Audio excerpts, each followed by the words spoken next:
Good day, everyone, and welcome back to Axis Empire's Totaler Krieg. I'm Composer99.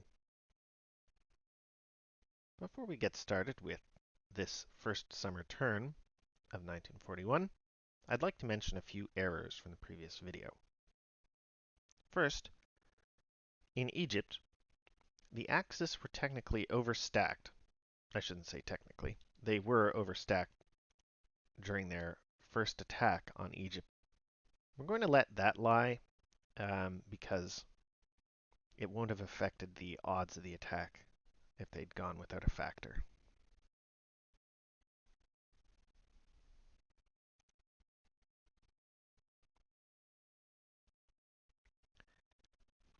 A couple other errors that we're going to fix, or that we have fixed, as you can see, are Soviet movement during the mud.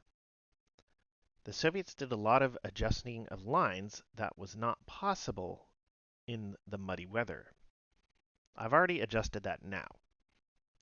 One last error is I initially thought that the Soviets, or announced that the Soviets had gained an Allied support resistance event during one of their political roles.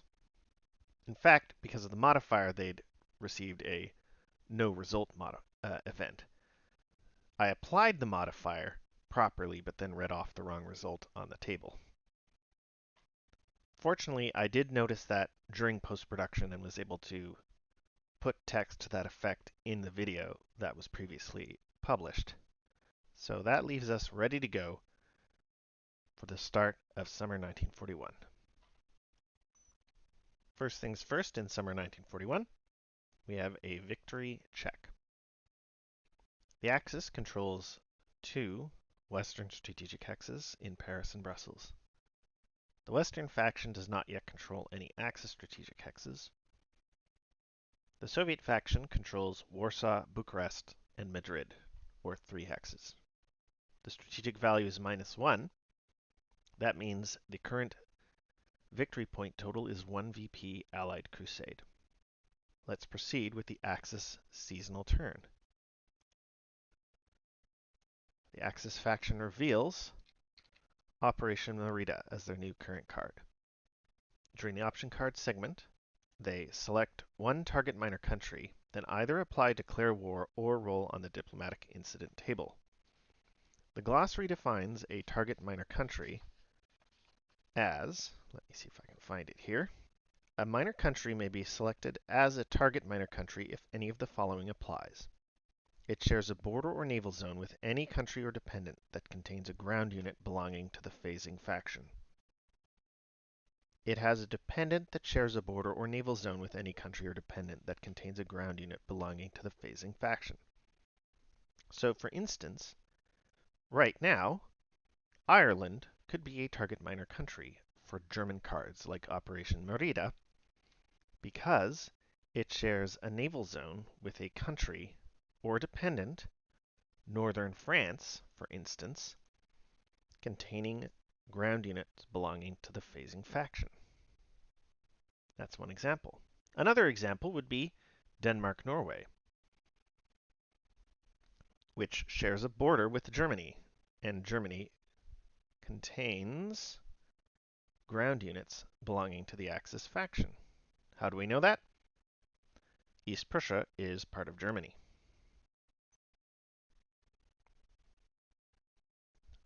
So let's carry on. We're going to select Denmark Norway as our target minor country, and in this case we're going to apply Declare War. That means Denmark Norway is activating as an allied country. We do have to determine whether it aligns to the Western or Soviet faction. Let's quickly go through those steps. The procedure you follow is to check the priority order. I won't bother going through all the priority steps, except to note that we're going to be okay when we reach priority 4. If the country does not share a border with any Soviet country, it aligns with the Western faction. Denmark Norway shares a border with Germany, Sweden, and Finland. None of those are Soviet countries. Therefore, it's going to align to the Western faction.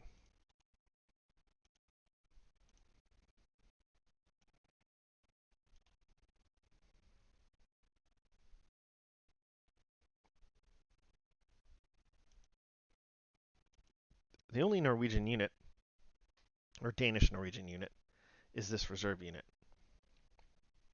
which doesn't go on the map. So the only thing we're putting on the map is a mobilizing marker. Excuse me.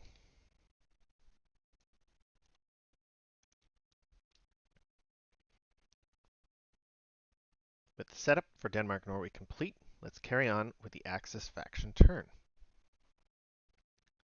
and seasonal replacements. Germany gets 1 panzer and 4 infantry steps. Italy gets 1 step, and any other Axis minor, or I should say any Axis minor, gets 1 step. It could be Italy or Yugoslavia. In this case, the Italians only have 1 step to place, so the other step has to be Yugoslavian. We'll go ahead and put it in Belgrade.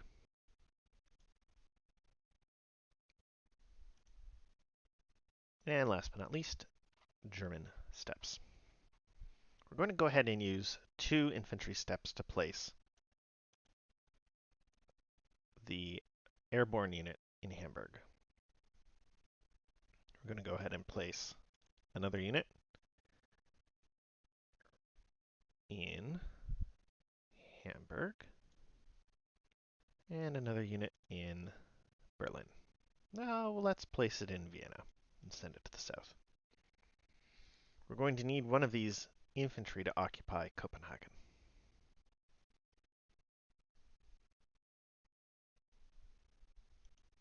That's the end of the German seasonal phase, except for picking a new pending card, which we ought to have done before placing replacements.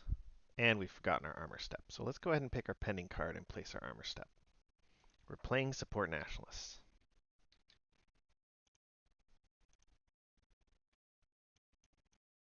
We'll go ahead and put that there. That's the Axis seasonal phase. They don't have any political event, so they're going to proceed to the support segment. We're going to go ahead and put a German supply convoy in the North Sea. I have forgotten about the Italian convoy that has to go home, so let's go ahead and do that.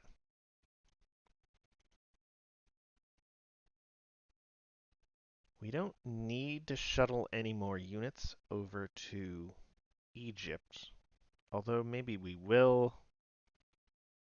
We won't have a very good attack on El Alamein, even if we combine this unit into a panzer army. That would be 12, 18 factors attacking against 9 factors defending. That's 2 to 1, which is not bad, but there's going to be some unfortunate shifts. We have 1 shift again in our favor for the HQ, but then we have a shift for the enemy fort and a shift for the enemy air force, bringing us into the 3 to 2 column, which isn't very good. In order to make something happen here, we're going to have air forces and armor blitz mods, which we'll need by placing a blitz marker down here. The big question is, are we going to be able to make that happen? Probably not this turn, because we need to take Denmark Norway. But we may prioritize doing so next turn before the British can build up their HQ.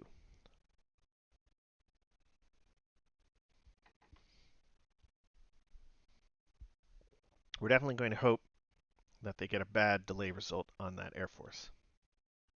That can make things a bit difficult fighting in Poland, but we'll see what they can do. At any rate, they're going to go ahead and place a troop convoy on its troop convoy side, and they'll send across these EXP Italian units. I think that's going to be it for placing support units. I think we're going to want to leave enough support units to be able to fight the British. Yes. Unless the British get very lucky with their delay roll, with that air force. The Germans will be able to place an air force eventually uncontested in North Africa.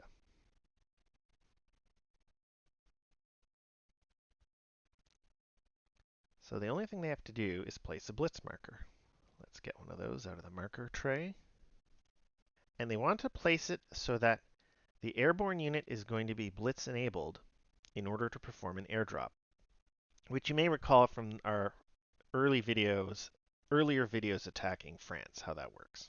We'll walk through it later, but suffice to say we need to have a blitz marker placed so that the unit is blitz enabled at the time we want to perform the airdrop. So let's go ahead and put a blitz marker there.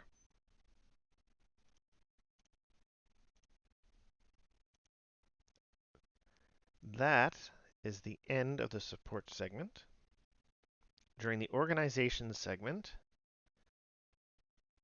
I don't think we have any organization to perform. We can't organize units in North Africa because they're out of supply. And I don't think we want to organize German units in Yugoslavia because of Axis occupation.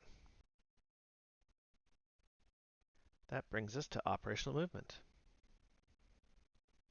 What do we need to do? First of all, we need to deal with Denmark Norway. We're going to go ahead.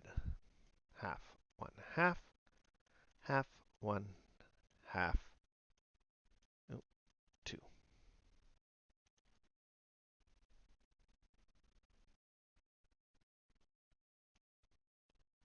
What do we want to do in Poland?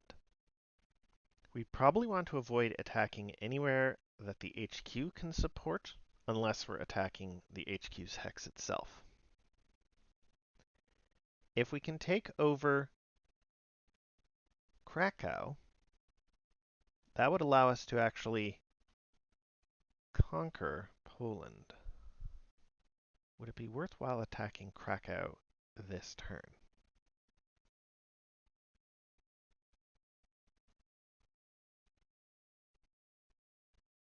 If we don't attack with the panzers, can we do it? That's going to be 10, 16, 24, 22, excuse me. 27 factors attacking 6 is 4-1 to start off with, and we'd have offsetting shifts from the city and HQ. That's not too bad.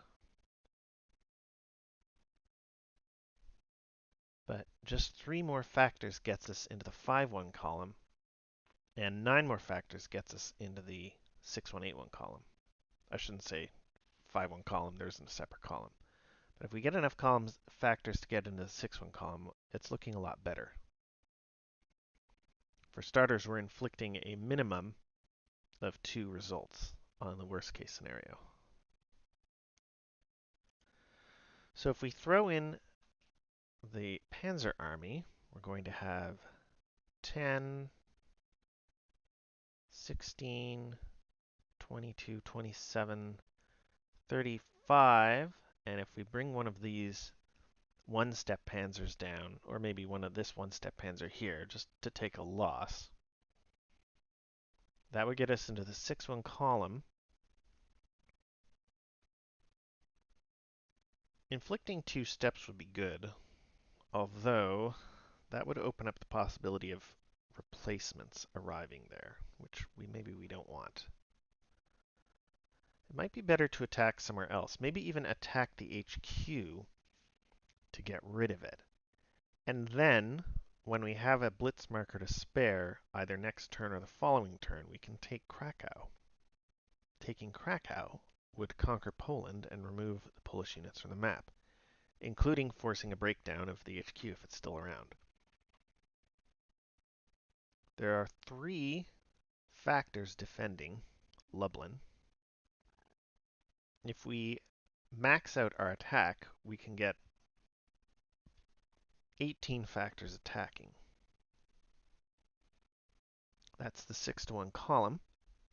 We would have offsetting HQ shifts, and there would be a defensive river shift. So we'd be in the 4-1, 5-1 column.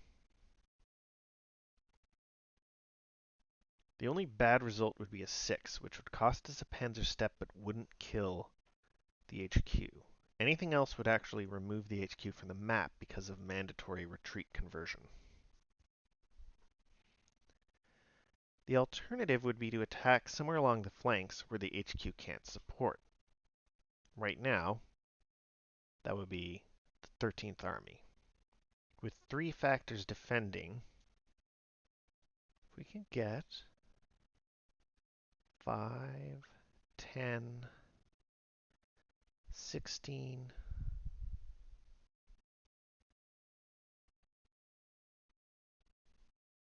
20 factors attacking 3, that's 6-1 already, and then offsetting shifts. That's not bad. The problem, of course, is that we're not killing Soviet steps in that hex, we're just retreating them.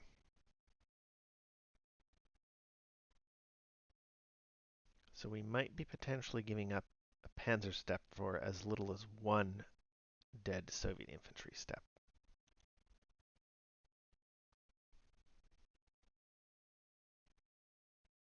If we're going to make an attack that's not likely to, or that's likely to cost us panzer steps, we're probably better off either attacking Krakow or the Soviet HQ. I think we'll go ahead and attack Krakow, if only because we can get a 6-1 attack there. It would be convenient if we could place the Blitz marker in Krakow to guarantee that we take the hex. But we really need that Blitz marker in order to make sure that we take over Denmark Norway. The Soviets can place 1 step. So if we inflict 2 or 3 step losses in Krakow, that would go a long way towards making it easier to take the city later. Let's go ahead and do that. We're not terribly worried about backing out of the line here because the Soviets aren't going to be advancing across the river. That would be suicide. We do have to leave, of course, a bigger army in Warsaw, so we're just going to go ahead and do that.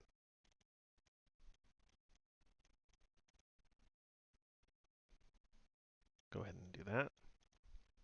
Half, 1, half, 2, 3. That will do.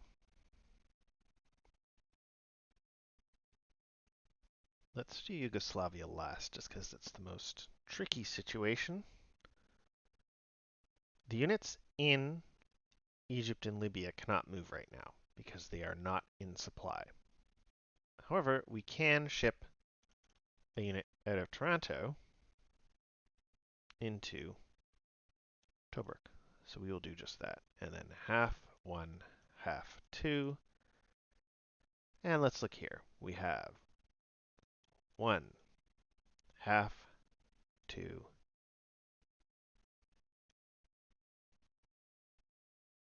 half, 3. We're just going to move that out of the way, but we might be using that Italian unit later to get blitz combat bonuses.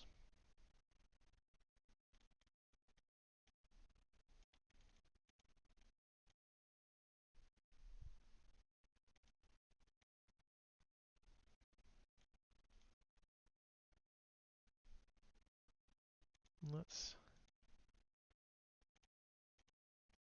move that there.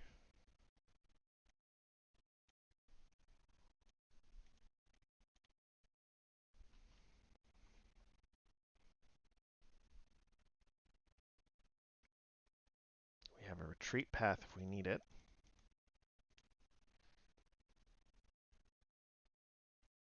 I think that'll have to do for now. That is it for Axis operational movement. Proceed with combat. So it's the blitz combat segment.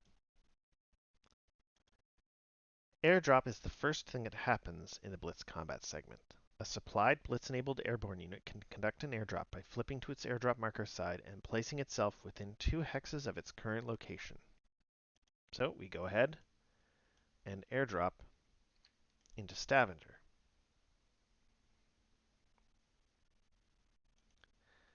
Blitz combat is next. Of course, we don't have any Blitz combat because there's nowhere to attack within range of the Blitz marker. Beachhead landing, we don't have any. Airdrop landing. If an airdrop marker is supplied and not stacked with an enemy unit, it can conduct an airdrop landing by placing a 1-step infantry unit of the same nationality in the airdrop marker's hex, and then placing the airdrop marker in the delay box. Otherwise, the airdrop marker would just go straight to the delay box. In this case, we can perform an airdrop landing. So we're going to go ahead and place an infantry unit in Stavanger. And then this unit is going to the delay box. And while it's there, we'll go ahead and flip it later to back to its unit side. That's it for the Blitz combat segment.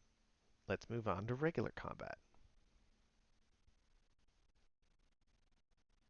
We know we're attacking in Poland, Krakow.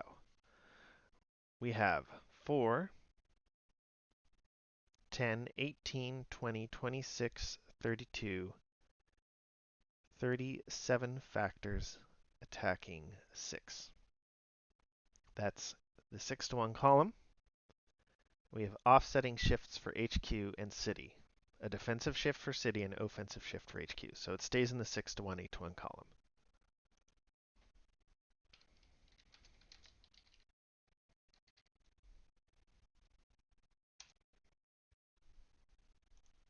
A 6.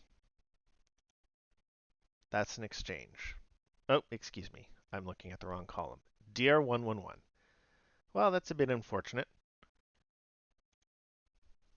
The Germans are going to lose a Panzer step. The Soviets are going to lose 2 steps. I think they pretty much need to be Polish steps. So we'll lose one of those, and we'll lose that one.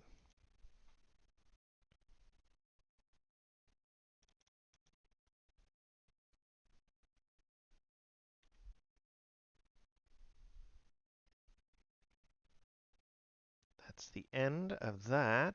I think that's it for combat. I'm sure we don't have an attack here yet.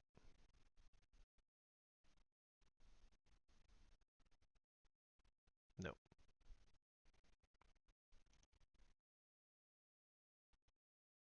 So that is the end of combat. It's going to be the marker segment.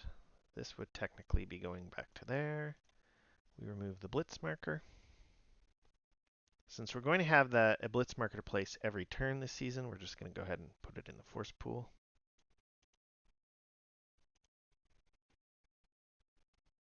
And that brings us to reserve movement. So during reserve movement, we're going to be able to move that unit to Oslo.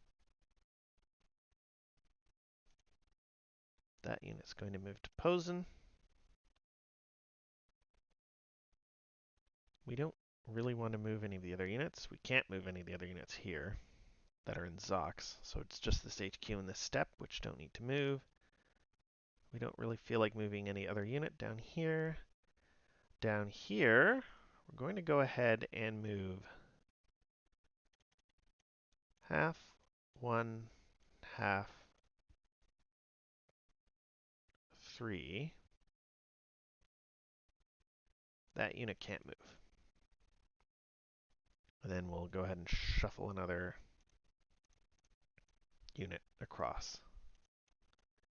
And that is it for reserve movement. Oh, nope.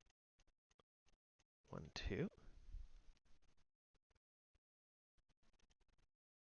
Administration, we don't have any war and peace that we want to undertake, no conditional events, so that is the end of the Axis faction turn. Let's go ahead and proceed to the Western faction turn. The Western faction reveals their new current card, Churchill Diplomacy. There's no option card segment activity, so they'll go ahead and pick a new pending card. What are they going to pick? Chamberlain Diplomacy seems like a pretty good pick because it's another British step. They can't yet pick card 18A or 19 because that requires Axis tied. Western military aid isn't helpful. And we did actually forget an Axis conditional event, so let's just go ahead and go back to that before we go any further, that being Allied minor country conquest. In this case, it's a very simple process, the conquest of Denmark Norway.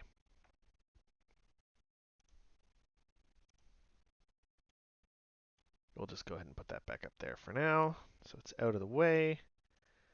That goes there into the conquered minor countries box. We know there aren't any of those. There are no other Norwegian units or markers to remove from the map. So that's that. Back to the Western faction turn. They could play Scandinavian League in the hopes of activating Sweden. I'm very tempted to do that next summer when we have the most chances of doing so. Would military aid get us anything? Maybe we play that, the Western military aid card. You can place colonial steps. So now that we have some colonial steps to place, that might be the way to go. Note that card 18A Lend-Lease to Britain also gets you colonial steps, so we want to make sure we have some left to place when we play that card. We've got 2 colonial steps currently in the force pool.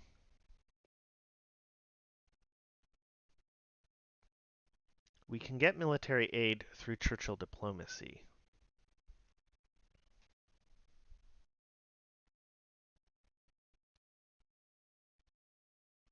I think Chamberlain diplomacy is still better than military aid, Western military aid, because we want to roll on the conference table more than we want the military aid result. You can get military aid on the conference table, but we are hoping for things like neutrals pressured. So let's go ahead and play Chamberlain diplomacy. We could still demand the Turkish Straits, but until the VP marker reads Axis tied and there's a positive die roll modifier, I don't know that we want to.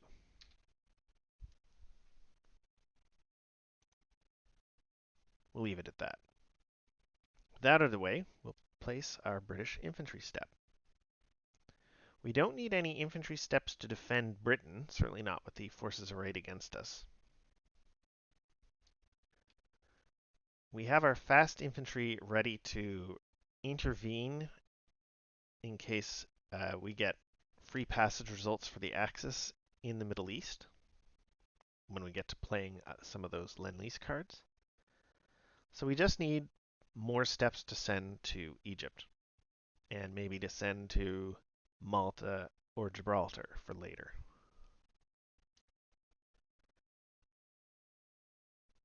If we go ahead and place an infantry step, what we really want to have is one of these 1-2 infantry steps sitting in the hex with First Army and the fortress backed up by the HQ, just to maximize our defensive factor. So we'll go ahead and place that unit.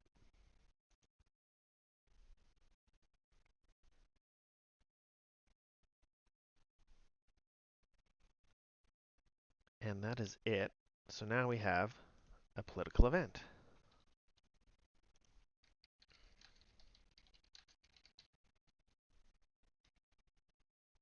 We do technically get a minor country step, but we don't have any active Western minor countries, so there's not much to do with it. 2 becomes 1. Roll on guarantee table.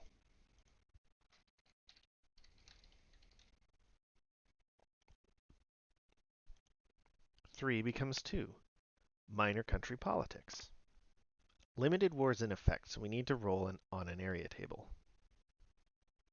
which area table to roll on. If the result is a neutral minor country, the Axis faction can treat it as no result or roll on the diplomatic incident table. If it's an Axis minor country, the Axis faction has to select a neutral minor country and activate it as an allied minor. So, I think we want to roll on either the Western area table in the hopes that we get Italy, or on the Balkan area table in the hopes that we get Yugoslavia.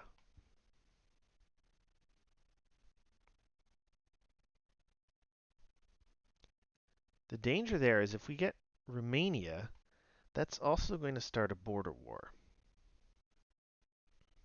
If the result is an active Soviet minor country, the Soviet faction must select one neutral minor country that shares a border with the Soviet country or one of its dependents and activate the selected country as an Axis minor country.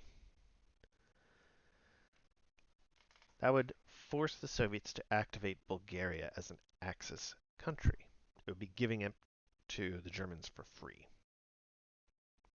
That's not great. I'm not sure that we want to risk that result.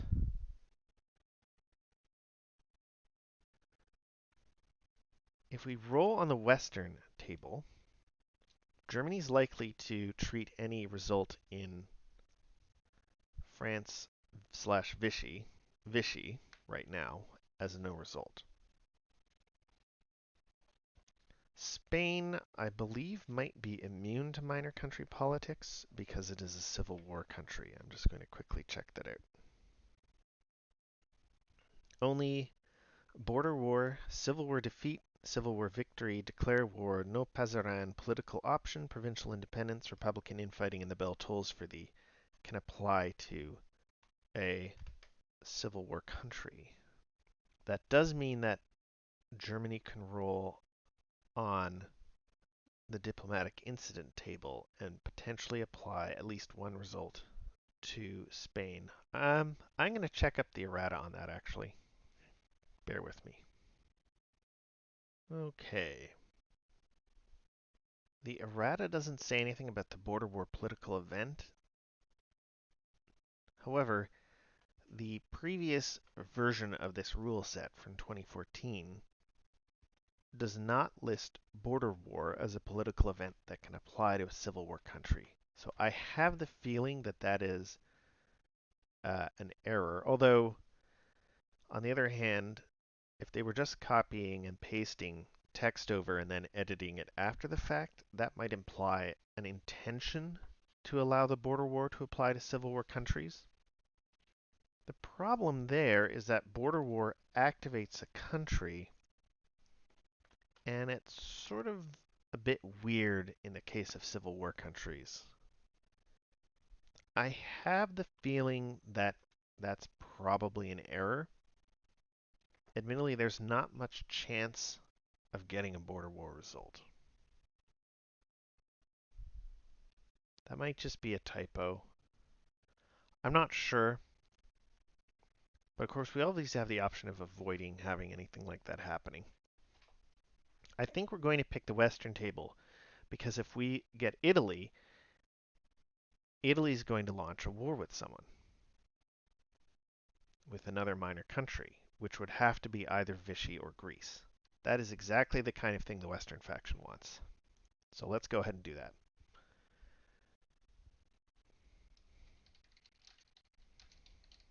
Minor country politics on the Western area table. 3 becomes 2. Portugal. All right. So now the Axis faction can either choose for this to be no result, or they can roll on the diplomatic incident table. In this case, rolling on the border war would be a very unfortunate situation for the Axis because Portugal only borders Spain. Portugal would become an Axis country and Spain would become an allied country. That's quite clearly not what Germany wants. Free passage wouldn't be too bad. Under the circumstances, I don't think Germany cares about neutrality, and they might not even care about coup d'etat, even though that would activate the country as an allied country. So I think they might roll on the diplomatic incident table.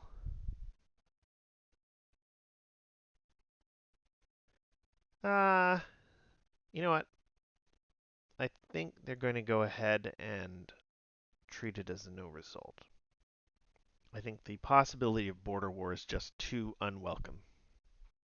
And the reason for that is it nullifies the Civil War, which nullifies the rest of their planning for the autumn season.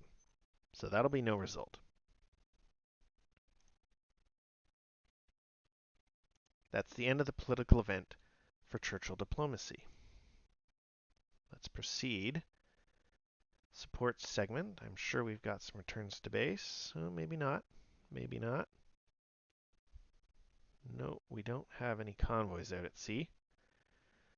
We do have to return that to base. Now, admittedly, given what the Germans actually did, we maybe could have gotten away without placing that Air Force the last turn. But our reasoning is we don't know for sure that the Germans were guaranteed to declare war on Denmark Norway. That was a pretty likely play, and something that they're going to want to have done anyway in order to get that Western strategic hex. But as we noted earlier, they could have applied that result to Ireland or somewhere else and be able to use the Blitz marker somewhere more useful. They could have used the Blitz marker in Egypt during the just past Axis turn. So I think it was the right call. At any rate, that has to go home. That is the support segment. The British currently don't have any air units they can place.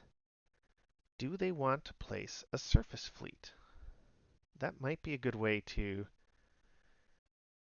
force Italy's hand, except for the fact that the Italians have their surface fleet. So we can't guarantee a blockade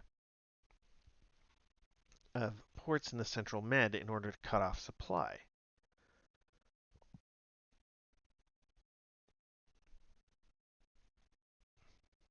So I don't think we're going to do that. We're going to go ahead and place a convoy, and that's it.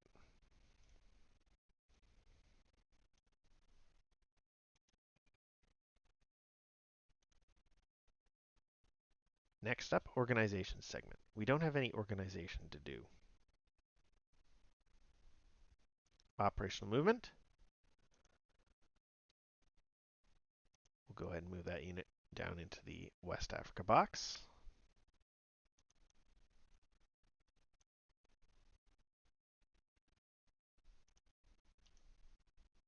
Do we have any operational movement down here?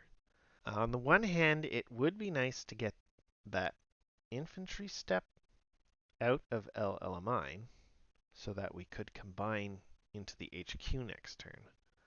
On the other hand, we would almost certainly want to put that armor step into the hex to sort of fill it out.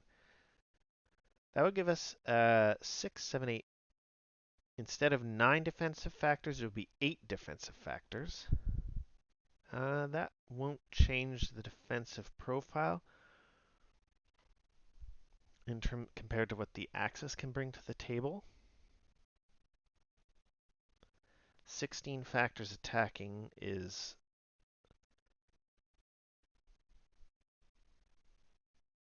sorry, did I say 16? 18 factors attacking is still 2 to 1 against 8 factors. I'm just not a big fan of having the armor step there. One of the reasons we want an infantry step there is as a loss taker. On the other hand, the longer we go without having an HQ, the better the situation is for the Axis. On the other hand, if they attack next turn, we won't have the HQ anyway.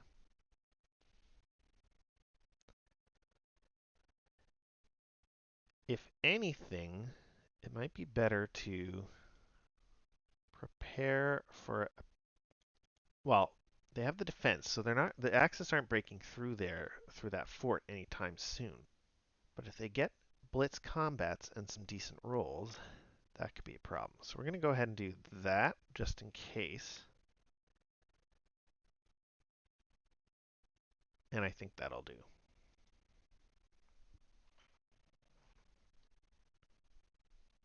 With no combat, we'll proceed to the marker segment and reserve movement.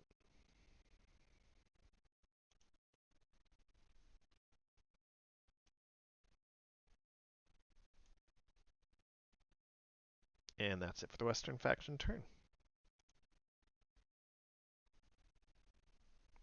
That brings us to the Soviet faction. They're going to reveal general mobilization. They have to remove card 17B, Russian Ultimatum.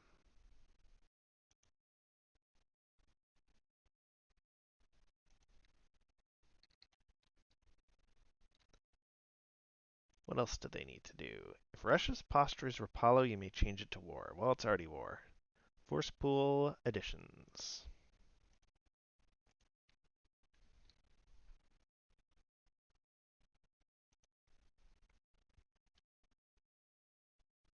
Replacement segment. So we have to pick a pending card, which we're already planning Turkish Frontier for the HQ. Although, now I wonder if we should play Support Republicans. It's a pretty good bet that the Germans are playing their Support Nationalist card next. And if we play Support Republicans and the Germans get a little unlucky, we could keep the Civil War going to the point where the Germans have run out of Support Nationalist cards. In fact, I think they're on their last one now. And so then they'd only be relying on lucky political events allowing them to roll on the Civil War table. So that might be the play. Yeah, let's do that.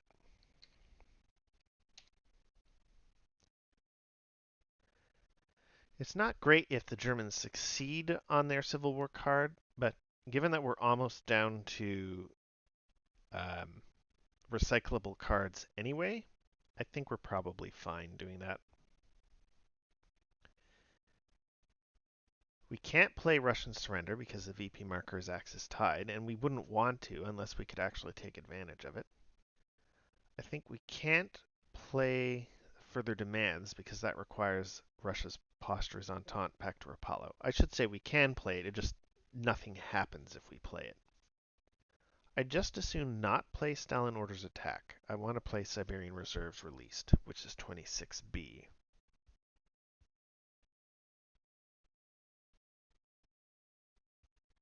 So except for Turkish Frontier, we're basically talking about recycling our pre-war and limited war production cards from here on in. So I think we're okay just going with Support Republicans, even if it ends up being useless later. All right, so now we have a replacement segment, which is 8 infantry steps. And then we're getting a boatload more steps thanks to our conditional events.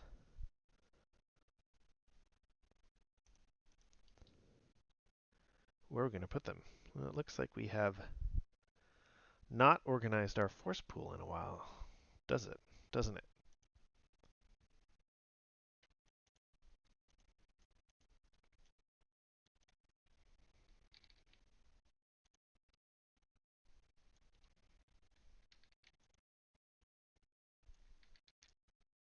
All right, we got to play some minor country step.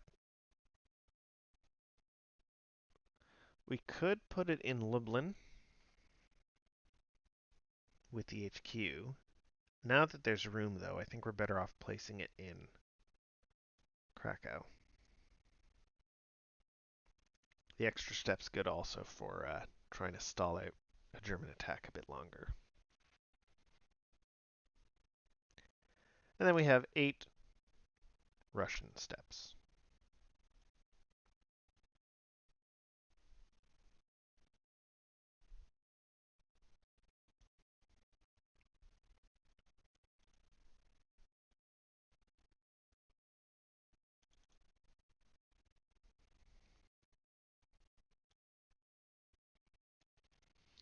I think we will send at least some steppes into Poland in order to reform the other HQ. It would be good to have HQ coverage up and down the line entirely. We're not in any great rush, I think, to build the city forts. Maybe the Leningrad one, just because it's so close to the Baltic state border. Anyway, that's 2,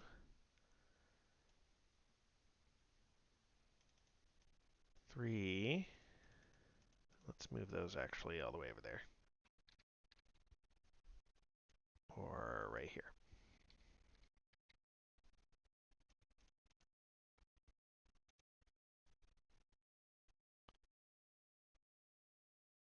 2, 3, 4.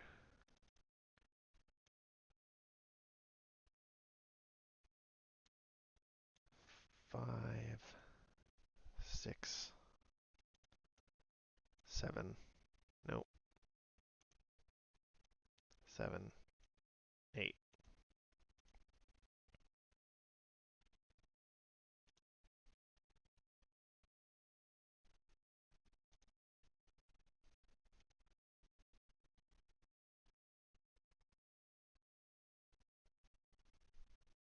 All right, that's the end of replacements.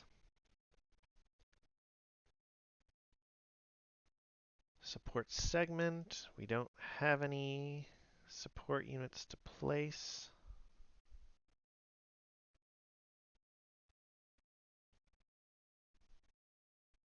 Let's proceed with organization. We're going to go ahead and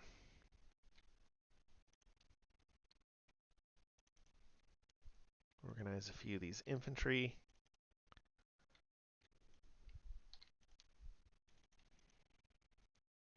We are definitely starting to run out of infantry, aren't we? Operational movement. Oh, we have breakdowns. We're going to break this unit down.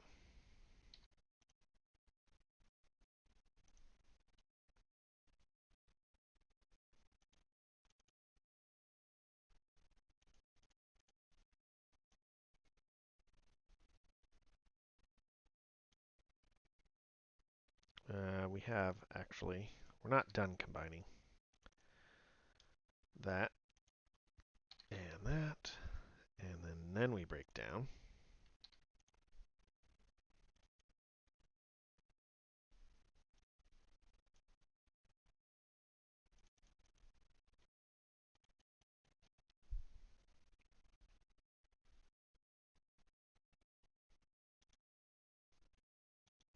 And now operational movement.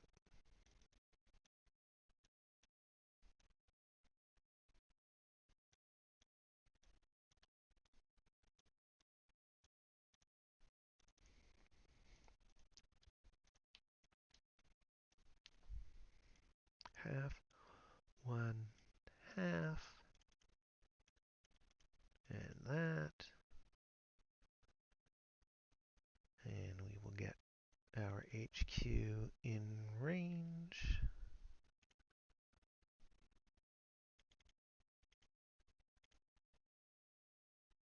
Currently overstacked there. We'll go ahead and do that. That's looking better. It's still a bit thin, isn't it?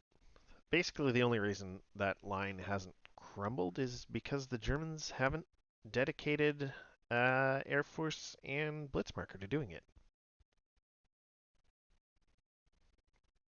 It's going to look a little thinner once the poles are gone, though, that's for sure. And that is it. There, I should say. Let's look over here.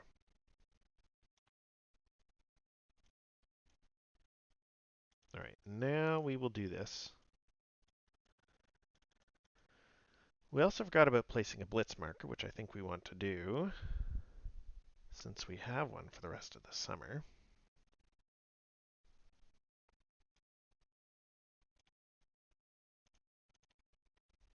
We'll go ahead and place it in Belgrade, which we're probably going to attack.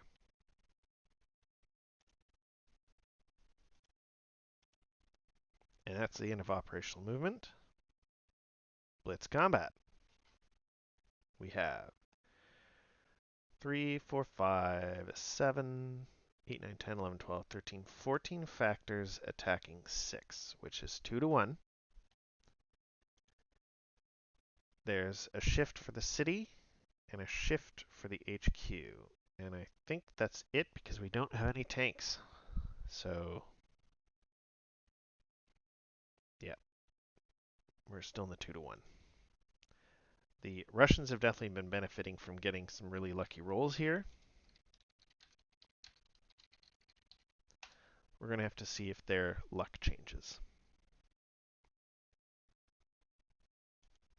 Oh, 1. Nope. They are still on fire here. DR2. Now the Yugoslavs have no choice but to retreat.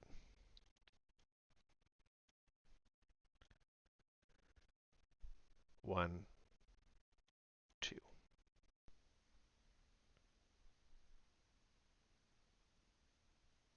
Where are they going to advance, though? Their front is... They can't really stretch the front out very much, can they? They don't really have the units to do it. They could end up in the same situation that the Germans and Yugoslavs were in, which is what led to the Soviets being in this position, right? Where they were a little strung out up in the northern part of Romania, or western part of Romania. So this could be a similar situation. They can't exploit because they don't have any tank steps. So the best thing to do is probably advance, advance, advance. That'll have to do.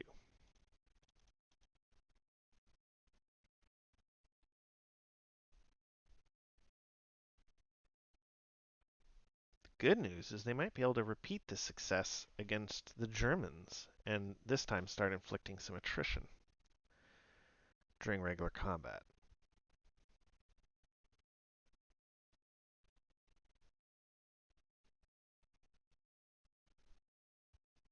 Although, yeah, that's probably...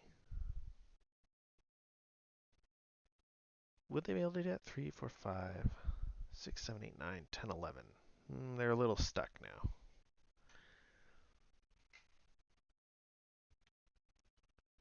That would put them in the 3 to 2.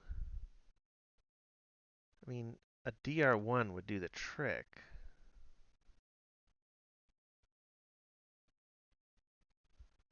DR2 is just a little rough.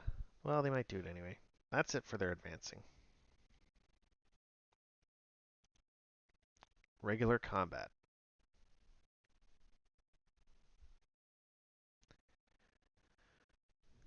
They would have 3, 6, 9, 10, 11, 12 still? Okay, no.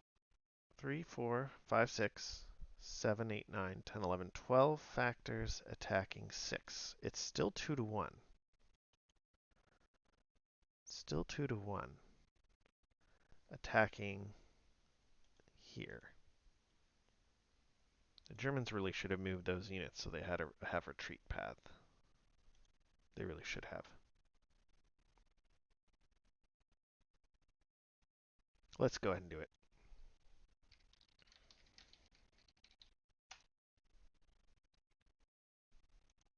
A 3.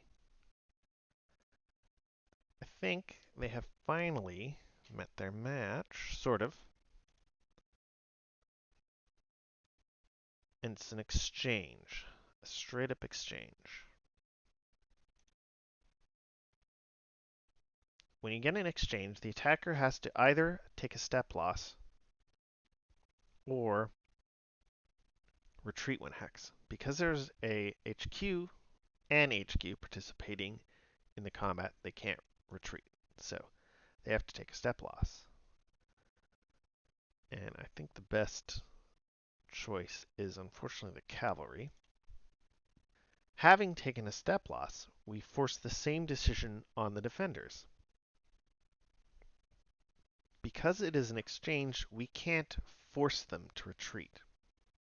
They can always take a step loss.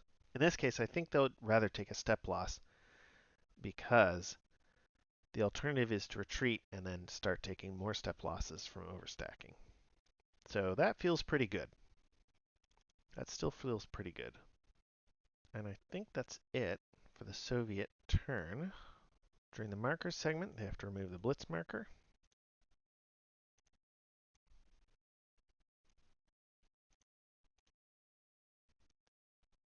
And that is it.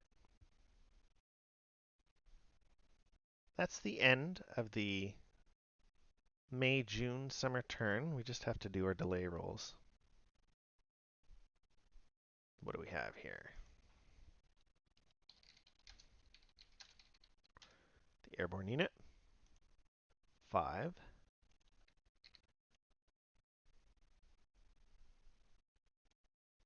That's not great, but there isn't much else they can do with that unit right now.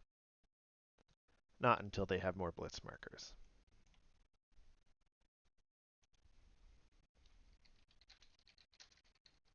This is going to be a rather important delay roll. A 5. The Germans are happy to see that.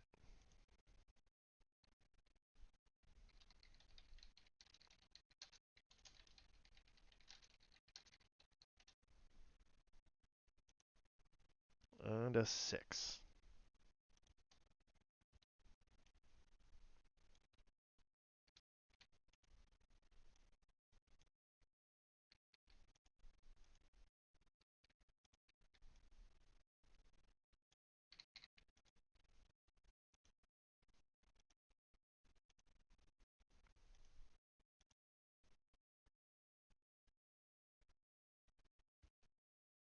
All right, now the British could start thinking about blockading the Axis. Unfortunately, it's going to have to wait till their next turn, by which point it may not be too late, but getting close.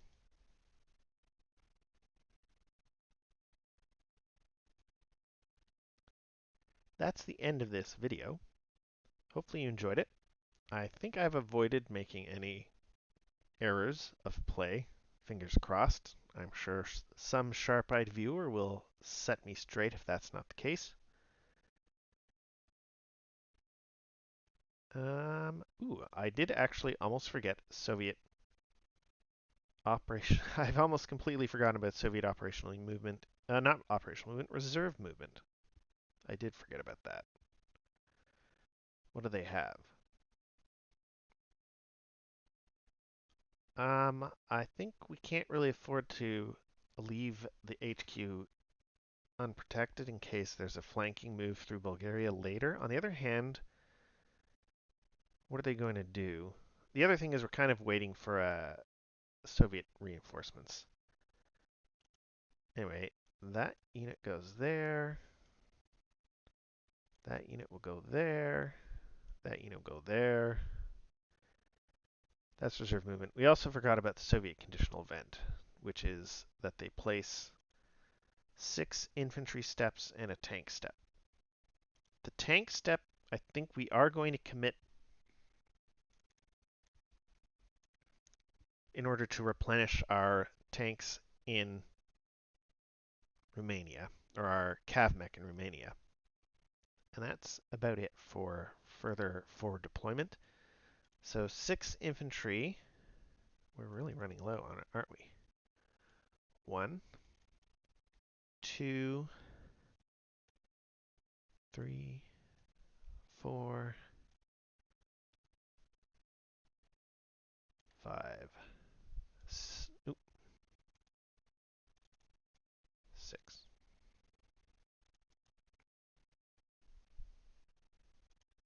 Yeah, we've almost completely run ourselves out of infantry units that we can combine into bigger infantry. So we're kind of hoping we start taking some losses this summer.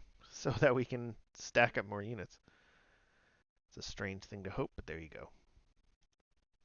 All right, well, that is the end of this video. And if you enjoyed it, I hope you leave a like and subscribe. And we'll see you next time.